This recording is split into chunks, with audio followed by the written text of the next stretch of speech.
This is what impacted people do. What did that arise from? Because you're trying to understand. You want to think critically about things. You don't want to misjudge or misperceive. So again, you make the extra effort or time to process that. So you won't jump to conclusions. So you won't operate with all these cognitive distortions, making assumptions and all these things, or catastrophizing something someone said, right? You are trying to learn. And then after that, being the Christian part of you, okay, God, taking it to the Lord and like, okay, God, what do I do with this information? You can still get your life back.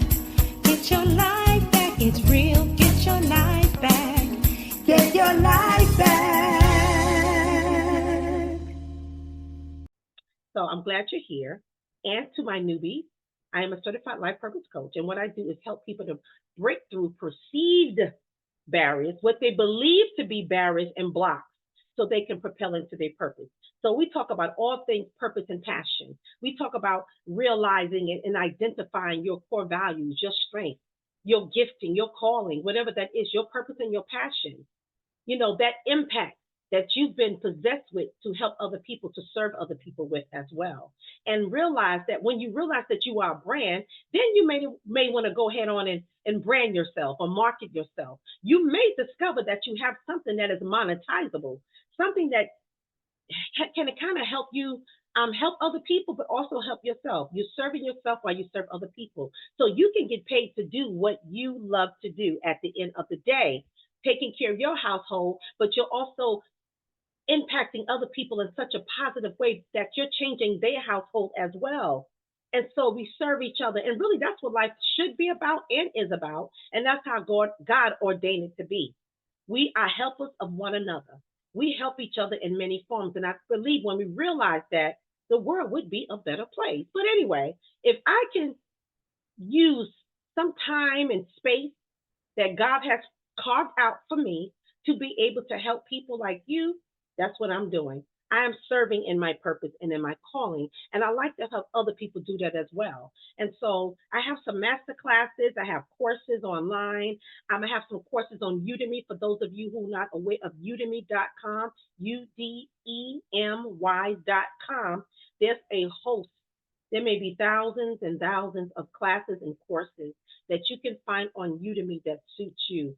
There are also courses to teach you how to do a lot of things, right? Giving you the skills that you may need if you ever think about, oh, you know what? I like to monetize my purpose and passion. I would like to make money doing something I love to do. That way I'm in a happier space, and it really equips and empowers me to help other people. Because if you're in the right space, if you are flowing in your purpose and passion, I do believe that your life is more happier because you are doing what makes you feel good, what brings you joy and passion, and you help other people. You can pour out when you realize that as well. Self-awareness comes along with emotional intelligence, the ability to empathize with other people, the ability to try to put yourself in other people's shoes, to try to understand their worldview, where they come from and where it's rooted at. You have to learn to go where people are. You become a better leader when you can do that. And then you'll be more effective, because if you meet people where they are psychologically, because we have a psychological age, emotionally, mentally, spiritually, then you can meet them at that point again, and that is the foundation from which you will work at with people, and then it builds.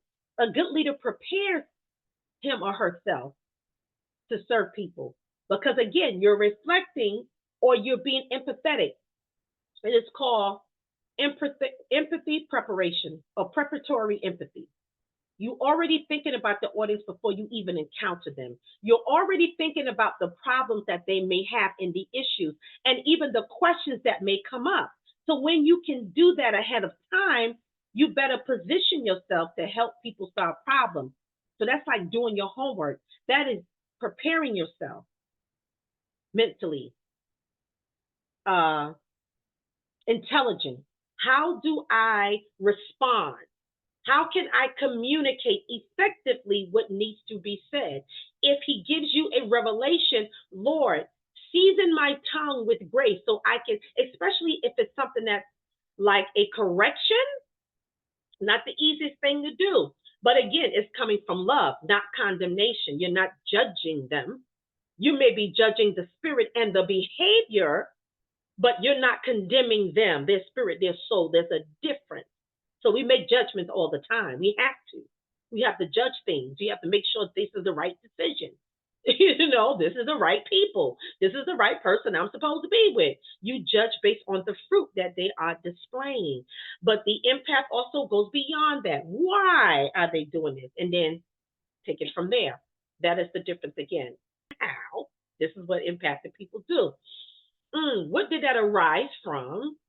Because you're trying to understand. You want to think critically about things. You don't want to misjudge or misperceive. So again, you make the extra effort or time to process that. So you won't jump to conclusions. So you won't operate with all these cognitive distortions, making assumptions and all these things, or catastrophizing something someone said, right? You are trying to learn. And then after that, being the Christian part of you, okay, God, taking it to the Lord and like, okay, God, what do I do with this information? How do I respond? How can I communicate effectively what needs to be said? If he gives you a revelation, Lord, season my tongue with grace so I can, especially if it's something that's like a correction, not the easiest thing to do. But again, it's coming from love, not condemnation. You're not judging them. You may be judging the spirit and the behavior, but you're not condemning them, their spirit, their soul. There's a difference. So we make judgments all the time. We have to. We have to judge things. We have to make sure this is the right decision. This is the right people. This is the right person I'm supposed to be with. You judge based on the fruit that they are displaying. But the empath also goes beyond that. Why are they doing this? And then take it from there. That is the difference again. Okay, so we practice emotional resonance, internalizing, learning how to mirror almost somebody's. I'm not saying you act like this, okay? But you are realizing when someone is in pain, when they're going through something deeply. Sometimes you can mirroring me. Sometimes you can kind of feel that pain in a sense. Maybe not to the extent that they feel it, especially if it's a physical pain, but maybe emotional, psychological. You may pick that up. Now, some people spiritually, and one of my former pastors was like this. She is a prophet, but she's very prophetic. But she gets a strong word of knowledge as well. So I just remember one time sitting in her office, just talking. We was in there because we had a pantry. There's a food pantry, and I would come by sometime and volunteer and help. But one time sitting in her office at the pantry, I had a headache, and she sat there. She said, Pastor, because I was associate pastor of the church. She said, Pastor, you got a headache or something, right? I said, I do have a headache. I was like, oh my God. She said, I could feel it right here. I said, okay. But I knew it was God. I'm aware of these things because I'm in the church. But it still was, wow, that's very interesting. So she felt my pain physically.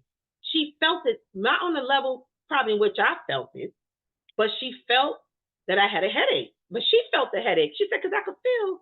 I was like, oh Lord, that's really being sensitive to somebody else's experience, energy, all that stuff. You're just sensitive to it. People's emotions. That was now again, we have to find balance, right? Because you don't want to feel all of the things. Sometimes you just wish you didn't even know. So and tell me if you can identify with that feeling. Sometimes you wish you didn't see and know stuff.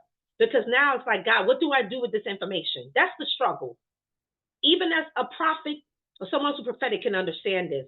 What do I do with this information?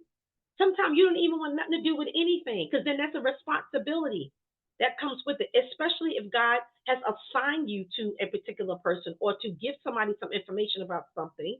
Why me? So this is the real struggle behind when you operate in the gifts of God or in a particular ministerial office or something. it's like sometimes you don't want all the responsibility. Like, oh my God, that is just too much. Why? Why am I? Anyway, you often feel overwhelmed by suffering.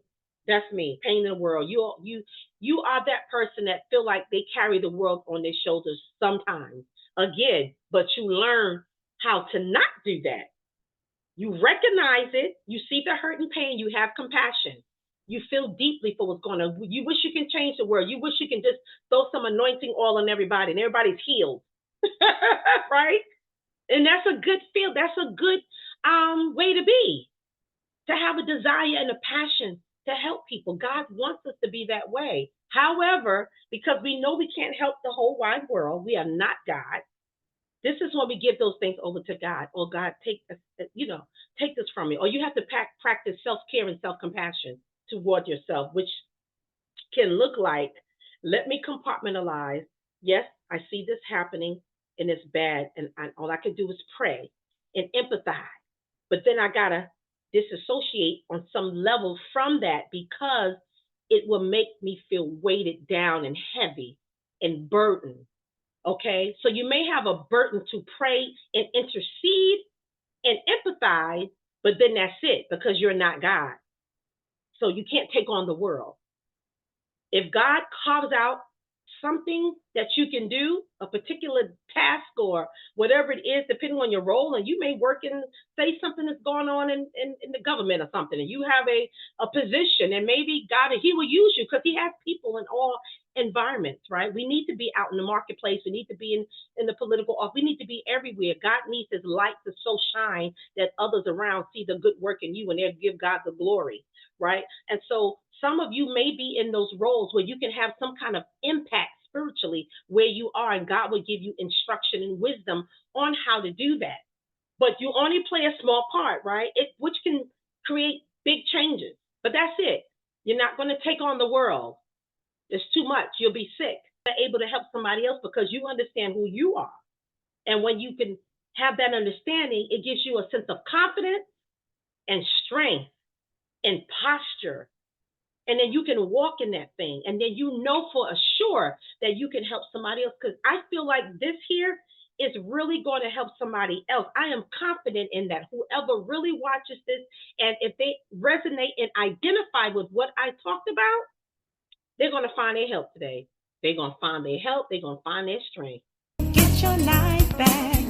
Get your life back.